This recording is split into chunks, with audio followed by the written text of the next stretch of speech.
was it? Did we maybe underrate how much we all cared about Buster Posey? Because Buster Posey, the more and more I think, he's not Bonds. But boy, if Posey was on deck, if Posey was coming up, I wasn't going anywhere. Yeah. Yeah. Even though I can't remember one thing he ever said with a microphone in his face, when it came to playing the game of baseball, I loved watching Posey hit. Right. Now, he was a great defensive player, but like, did we kind of underrate? I think we did. How much people really loved watching him? He was a pillar, the face, the rookie of the year, the MVP. Is he more beloved than Will Clark? I think so. I do too. I think so. Never got into any trouble. Isn't that kind of a crazy sentence? It's crazy. I mean, the 3 championships will do that, but I mean, you're catching all those, the Grand Slam against Matt Latos.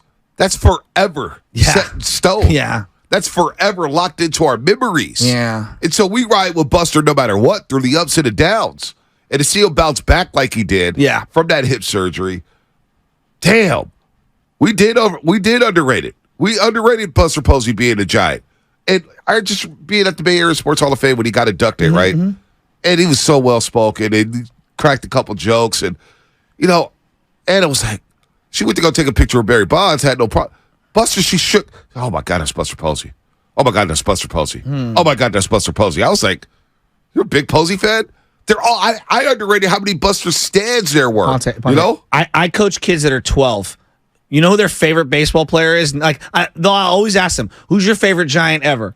Right? And they all say, it's Buster Posey. Number 28, Buster Posey. And I go, you guys were so young, you barely even saw the best of Posey. But that's their guy. That is their guy. The Buster hugs.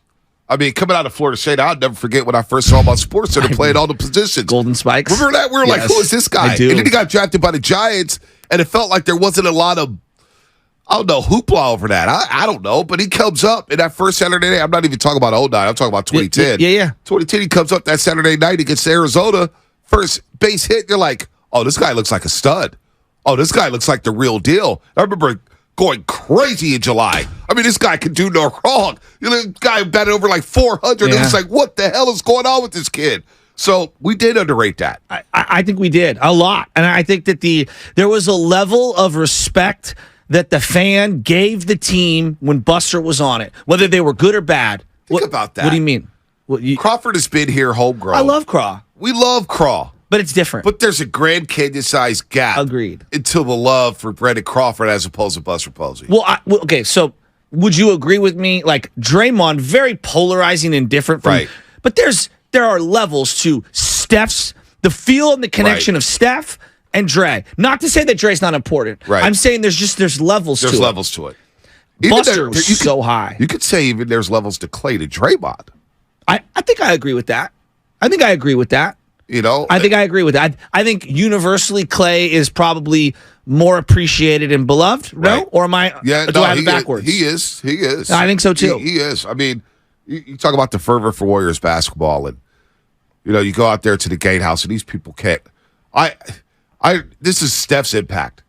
He got hurt 2018, I think.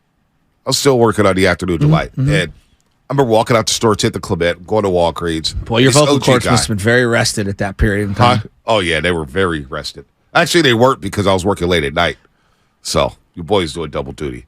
There was a lot of talking between breaks. Anyway. I love you. I'm walking out there to Walgreens on 10th and Clement, 9th and Clement. And this OG's decked in Warriors gear.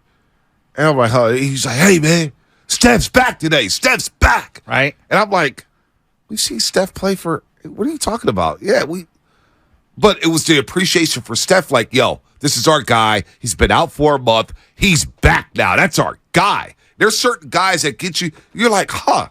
And that's the moment I realized that, oh, man, I'm underrating the love that this region has for Stephen Curry.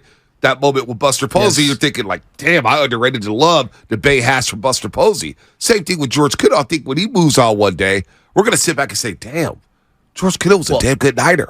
I do that with Patrick Willis currently.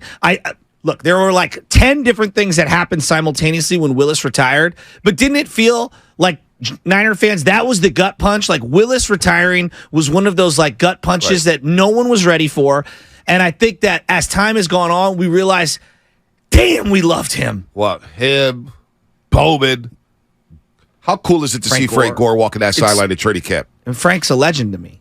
Legend. Frankie G. So when you think about this Giants team, who's on there that we're like, there's just no emotional attachment whatsoever. None. And that's kind of sad. Let's go to